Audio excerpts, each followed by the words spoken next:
அமித்ஷாவை சந்திச்ச த்ரிஷான்னு செய்தி வந்திருக்கு. இவ்வளவு உண்மையா சார்? 100% உண்மை. அரசியல் என்பது விஜயிடமிருந்து தான் ஆரம்பிக்குது. விஜய் அனுமதித்தால் துணை முதலமைச்சர் த்ரிஷா ஆனாலும் ஆச்சரியப்படுறதுக்கு ஒண்ணு. செங்கோட்டையா சின்னம்மா கிடைத்து விட்டார். ஏன் சசிகலா தான் சின்னம்மாவா? த்ரிஷா சின்னம்மா இல்லையா? ஐயா இது அம்மா சின்னம்மா கிடைத்து விட்டார். விஜய் த்ரிஷாவோடு இருந்தாலும் சரி, யாரோடு இருந்தாலும் சரி, எங்களுக்கு அதெல்லாம் தேவையில்லை. நாங்க விஜயுடைய ரசிகர். திமுக அண்ணா திமுகவை நாங்க ஏற்றுக்கொள்ள முடியாது. எங்களுக்கு தெரிஞ்சது பூரா தமிழ்நாட்டு அரசியல். அதுல ஜெயலலிதா, கருணாநிதி, உதயநிதி, ஒரு கல் ஒரு கண்ணாடி. 18 வயசு அரசியல்ல விஜய் நல்ல ஆளா தெரியுறாரு. 25 வருஷமா நல்லா நடிக்கிறாரு. டாடி மம்மி வீட்டில் இல்லை, தடை போட ஆளே இல்லை. விளையாடலாம், பேட் இருக்கு, பால் இருக்கு, விளையாடலாம். சீமான் பத்தி பேசுனீங்க. இந்த தேர்தல்ல ஒரு ஓட்டாவது விஜயை விட அதிகமா எடுத்து காட்டிடணும் அப்படின்னு ஒரு தீர்மானம் எடுத்திருக்கிறதா ஒரு தகவல் உண்டு. அதுக்கெல்லாம் வாய்ப்பு இல்லை. ஒரு எம்எல்ஏ கூட இல்லை, ஒரு எம்பி கூட இல்லை, ஒரு கவுன்சிலர் இல்லை, ஒரு மேயர் ஆகல. ஈழ போராட்டத்துக்காக பல 50 போராட்டம் நடத்துறான்னு சொல்லுங்க. இல்லை, இதுல த்ரிஷாவுக்கும் விஜயனுடைய அரசியலுக்கும் தாவேகாவுக்கும் த்ரிஷா எங்கிருந்து வராங்க? சொல்றாங்க. அதை தாண்டி இப்ப அவங்களுக்கு அரசியல் முக்கியத்துவம் வந்துருச்சு.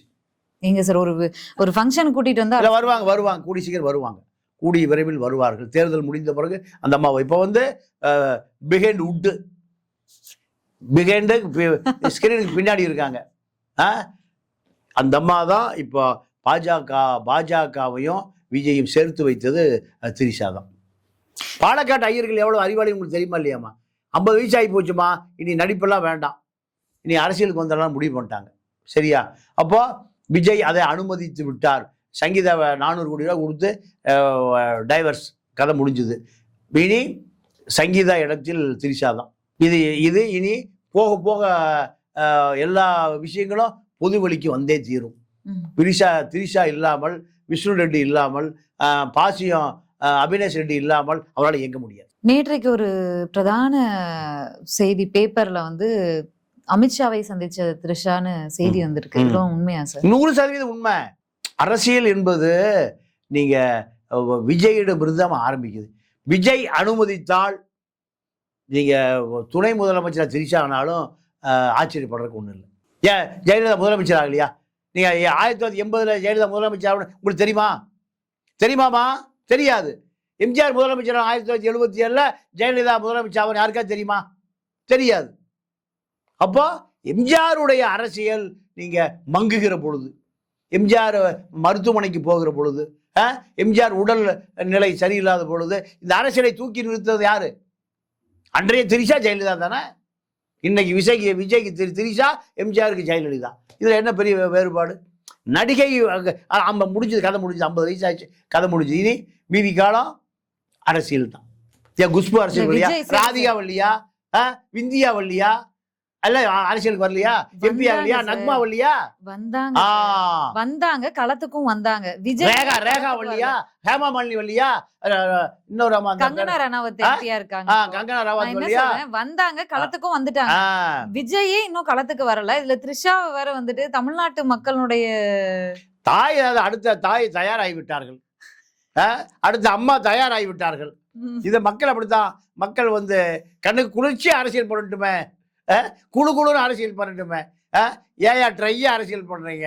இப்படியான தமிழ்நாட்டு சூழல் நீங்க மாறி வருகிறது. நீங்க த்ரிஷா தான் இனிமேல் அரசியல். தாவேகாவுடைய கொள்கை பரப்பு செயலாளர் ஜெயலலிதா அறிவிச்சாரா? கொள்கை பரப்பு செயலாளராக வந்து, பொதுச் செயலாளராக வந்து, முதல்வராக வருவதற்கு வாய்ப்பு தாவேகாவுக்கு நிறைய சாத்தியக்கூறுகள் இருக்கிறது. நம்ம செங்கோட்டையா சின்னம்மா கிடைத்து விட்டார். ஏன் சசிகலா தான் சின்னம்மாவா? த்ரிஷா சின்னம்மா இல்லையா? ஐயா இது அம்மா சின்னம்மா கிடைத்து விட்டார். செங்கோட்டையன் புலங்காகிதம் இழந்து அரசியல் நீங்க பெரிய கண்ணு கெட்டிய தூரம், மிகப்பெரிய எதிர்காலம் தெரிகிறது. இல்ல செங்கோட்டையன் அவர்களுக்கா? சரி, ஓகே. இதுல 2-3 விஷயம் இருக்கு. நான் வந்து தமிழ்நாட்டு ஓட்டு போடக்கூடிய ஒரு மக்களா கேக்குறேன். திமுக வேணாம், அதிமுக வேணாம், மாத்தி மாத்தி நம்மளே ஓட்டு போட்டிருப்போம். நான் ஒரு தேர்தல திமுக போட்டிருப்பேன், ஒரு மாற்றம் வேணும் அப்படின்னு நினைப்போம். இல்ல இவங்களுக்கு போட வேணாம், அவங்களுக்கு போட வேணாம். அந்த மாதிரிதான் ஒவ்வொரு மாற்றம் புதுசா ஒரு கட்சி வரும்போதும் சீமான் ஆகட்டும், விஜயகாந்த் ஆகட்டும் பார்ப்போம் நம்ம. அப்படிதான் இந்த விஜயும் பாக்குறாங்க. யங்ஸ்டர்ஸ் வந்து அந்த ஒரு சினிமா ஃபேம் அது வந்து கொஞ்சம் அதிகமா இருக்கு விஜய்க்கு.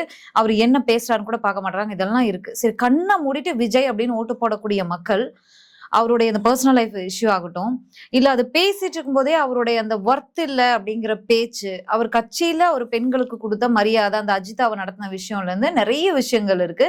எதுக்குமே பாஜக தொடர்பான எதுக்குமே செவிசாய்க்காம எந்த கருத்தும் சொல்லாம இன்னைக்கு அடிபணிஞ்சு போறது, கடைசியில பாஜகவுடைய கூட்டணி போய் த்ரிஷாவை நீங்க சொல்ற மாதிரி ஒரு பெண்ணை வந்து கொண்டு வந்து அரசியல முன்னிலைப்படுத்துறாங்க பிரச்சாரத்துல அப்படின்னா, இது எல்லாம் பார்த்து ஓட்டு போடுவாங்களா?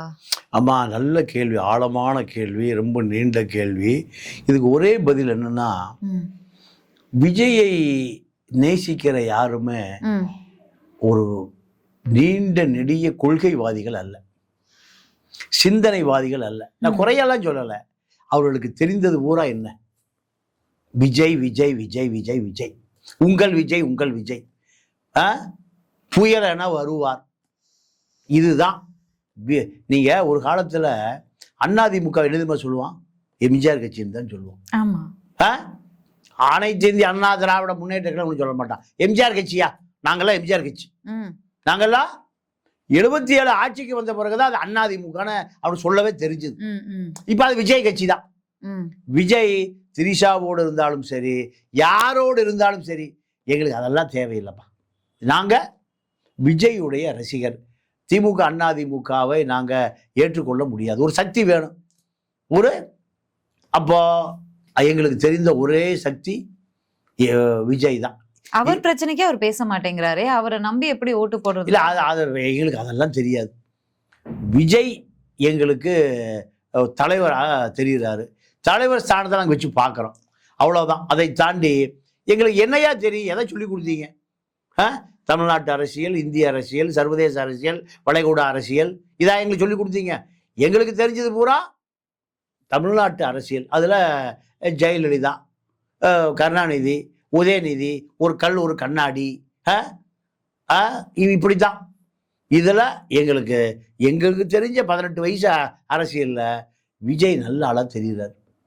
25 வருஷமாக நடிக்கிறாரு, நல்லா நடிக்கிறாரு. கொக்கோ கோலாவை எதுக்குறாரு. டாடி மம்மி வீட்டில் இல்லை, தடை போட ஆளே இல்லை, விளையாடலாம், பேட் இருக்கு, பால் இருக்கு, விளையாடலாம், இதெல்லாம் சொல்றாரு. அப்போ எங்களுக்கு இதுதாயா பிடிக்குது. +2 முடிச்சுட்டு வருஷம் ஒரு 10 லட்சம் பேர் ஆண்கள் பெண்கள் வெளியே வர்றாங்க. அவர்கள் பூரா என்ன நினைக்கிறான்? தளபதி விஜய், தளபதி.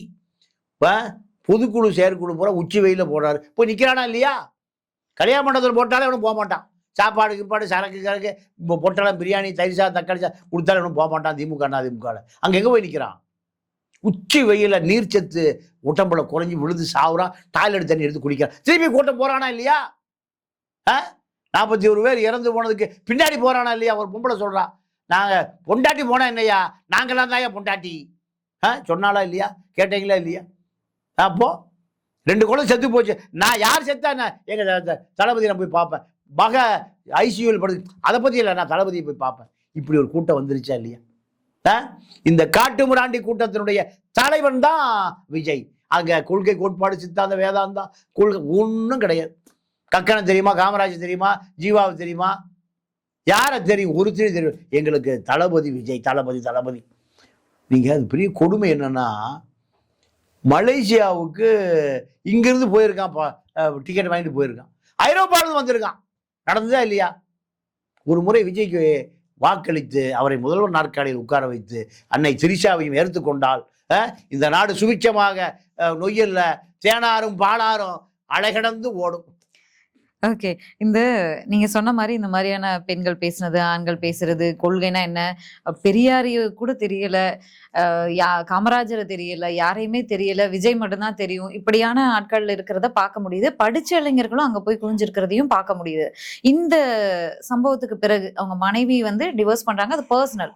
ஆனா அவங்க பின்னாடி வச்ச அந்த குற்றச்சாட்டுகள் தான் என்ன வந்து அவங்கள அபியூஸ் பண்ணது, பொருளாதார ரீதியா, வீட்ல வந்து அனுமதிக்காம அந்த மாரி அதையெல்லாம் பார்த்த பிறகு கொஞ்சம் மனமாற்றங்கள் வந்ததை இளைஞர்கள் கிட்ட பார்க்க முடிஞ்சது. நீங்களும் பார்த்திருப்பீங்கன்னு நினைக்கிறேன். இனிமே என்ன ஆதரவு விஜய்க்கு கிடையாது அப்படின்னு சொல்லி அத வந்து இவர் ஒரு ஆட்டிடியூடாவே த்ரிஷ் அந்த நடிகையே கூட்டிட்டு வந்தது இது எல்லாமே இந்த ஒரு மனமாற்றம் இருக்கு.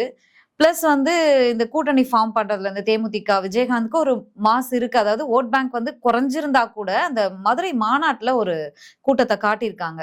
இது எல்லாமே அப்போ திமுகவுக்கோ இல்ல அதிமுகவுக்கோ அவங்க கூட்டணி ஃபார்ம் பண்ணதுல பலன் கொடுக்குமா கொடுக்காதா? இந்த மாயையிலேயே அவர் வந்து எடுத்துருவாரு 20% போயிடுவாரு அப்படின்னு. இல்ல அதெல்லாம் 20% வாங்க முடியாது.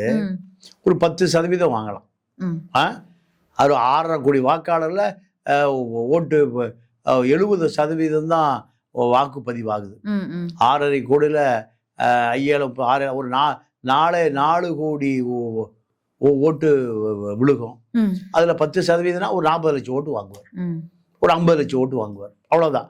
சீமானுடைய ஓட்டை சேர்த்து வாங்குவாரே தவிர ஆட்சிக்கு போக முடியும். அதிமுக ஒரு கட்சி, திமுக ஒரு கட்சி, 2 கட்சிகளுக்கு மீறி அவர்களை முந்தி கொண்டு போகிற அளவுக்கு வலு இல்லை. திமுக அதிமுகவை சேர்ந்த பண முதலைகள் விஜய் கட்சி அப்படியே பர்ச்சேஸ் பண்ணிடுவோம். அதெல்லாம் வாய்ப்பே இல்லை. இன்னும் 10 ஆண்டு 15 ஆண்டு காலம் இந்த விஜய் இயக்கம் நின்றால் நீங்க தமிழ்நாட்டுக்கு தெரியும். சிரஞ்சீவி என்ன ஆனாரு? மத்திய அமைச்சரே ஆனார். இப்ப விஜய்கிட்ட அதான் சொன்னாங்க டெல்லியில, நீ துணை முதலமைச்சர்லாம் கேட்காத, உனக்கு சீட்டும் வேண்டாம், உன்னை மத்திய அமைச்சர் ஆகிறோன்னு டெல்லியில பேர் நடந்தது. சிரஞ்சீவியை போல நீ மத்திய அமைச்சர் டெல்லிக்கு போயிருன்னு பேச்சுவார்த்தையும் நடந்தது. அது எனக்கு வேண்டாம், நான் தமிழ்நாடு அரசியல் தான், சிபிஐங்கிற பேர்ல இந்த பேச்சுவார்த்தை தான் அங்க. ஆனால் அதுக்கு அவர் ஒத்துக்கல. என்ன காரணம்னா அவரை சுத்தி இருக்கிற ஆதவ அர்ஜுனாவை போன்ற நபர்கள் எல்லாம் ஒரு கற்பனை உலகத்துல பறக்க விட்டு முதலமைச்சரை ஆக்கி விட்டானுவோம். ஒரு ஓட்டு கூட மிஸ் பண்ணிடக்கூடாதுன்னு தான் ஒவ்வொரு அரசியல்வாதியும் நினைப்பாங்க. இந்த ஆதவ அர்ஜுனா வந்து மேடை போட்டு ரஜினியை வந்து மட்டம் தட்டி பேசி திமுக காலில் போய் விழுந்துகிட்டு இருக்காருன்ற அளவுக்கு அவர் பேசினதோட அர்த்தம் அதுதான். இங்க அங்கேயே போய் படம் நடிக்கிறாருன்னா அப்புறம் அது என்ன அர்த்தம்? அவரு பயந்து நடுங்கிறவரு எங்க தலைவர் துணிச்சலா வந்திருக்காருன்னு பேசுறாரு. அடுத்த நாளே வந்து இன்னொரு கருத்து என்னன்னா, நாங்க வந்து எங்களுக்கு துணை முதலமைச்சர் பேசுறாங்க, இது வேணாம், நாங்க அது கொடுக்குறேன், நாங்க எல்லாத்தையும் வேணான்னு விட்டு வந்திருக்கோம்னு பேசுறாரு. அப்ப ரஜினி ரசிகரோட ஓட்டை தாவேக்காவுக்கு வராம பாத்துக்கிற வேலையை தான் அவர் பண்ணியிருக்காரு. பெரிய ஓட் பேங்க் இல்ல ரஜினிக்கு இப்போ அந்த ஃபேன் பேஸ் வந்து ஓட்டு கன்வெர்ட் ஆகிற அளவுக்கு இல்லைன்னு எடுத்துக்கணுமா, இல்ல இது எப்படி புரிஞ்சுக்கிறது? இல்லம்மா, அதாவது ரஜினிக்கு பெரிய ஓட் பேங்க் எல்லாம் முடிஞ்சு போச்சு இல்ல. ஒண்ணு. ரெண்டாவது, ஆதவ அர்ஜுனா நினைக்கிறேன் தான் ஒரு லைம் லைட்ல இருக்கணும்னு நினைக்கிறேன். தன் ஒரு பரபரப்பான அரசியல்வாதியாக வைத்து கொண்டு இருக்க வேண்டும் என்பதும், இன்னொரு பக்கம் திமுகவை எப்படியாவது எதிர்த்து கொண்டே இருப்பதுதான் அரசியல் நினைக்கிறார். அவருக்கு தெரிஞ்ச அரசியல் அதுதான். அவருக்கு தெரிஞ்ச, ஏன்னா விஜய் இதை செய்ய முடியாது. விஜய் மாநாடுகள் மேடைகளில் நேர் நிறுத்தினால் மட்டும்தான் அவர் அரசியல் பண்ணுவார்.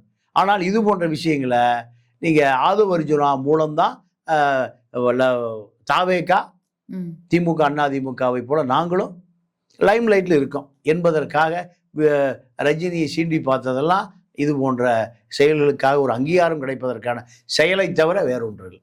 இல்ல இது ஓட் பேங்க் பாதிக்காதான்? இல்ல ரஜினிக்கெல்லாம் ஓட் பேங்க் இல்ல. ரஜினிக்கெல்லாம் பெரிய ஓட் பேங்க் இல்ல. இன்னைக்கு நான் ஆபீஸ், நம்ம வீட்ல இருந்து கிளம்பி ஆபீஸ் வரும்போது பல இடங்கள்ல போஸ்டர்ஸ பாக்குறேன். அவங்க ரஜினி ரசிகர்கள் வந்து இன்னைக்கு வயசா இருக்கலாம், அவங்க வந்து அந்த அளவுக்கு ஆக்டிவா இருக்கலாம், இல்ல ஒரு வெறுத்து கூட போயிருக்கலாம். ஏன்னா அரசியலுக்கு வரேன்னு சொல்லிட்டு வராம போனது காரணமாக வெறுத்து கூட போயிருந்திருக்கலாம். ஆனா வந்து ரஜினிக்கு ஒண்ணுன்னா அவங்க கொந்தளிச்சு வர்றதை பார்க்க முடியுது. அதை ஓட்டா காட்ட மாட்டாங்க. அதாவது இதெல்லாம் ஆதவ அர்ஜுனா தெரியாமையோ விஜய் தெரியாமையோ ஒண்ணும் இல்லை. விஜய் ரஜினினால ஒரு பெரிய சமூக மாற்றமோ ஒரு பெரிய ஆட்சி மாற்றமோ எல்லாம் எதுவும் நடக்காது.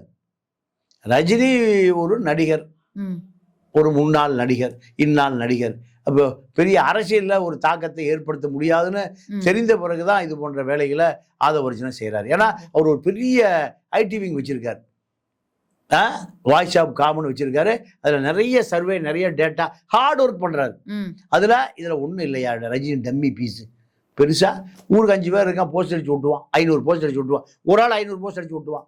500 பேர் இருந்தா 50,000 போஸ்ட் அடிச்சு விட்டுவான். 50,000 பேர் சொல்ல முடியாது. இதான் தமிழ்நாட்டு அரசியல். இதெல்லாம் தெளிவாக தெரிந்த காரணத்தினாலதான் திமுகவுக்கு சொம்பு தூக்கிட்டு இருக்கார் ரஜினி.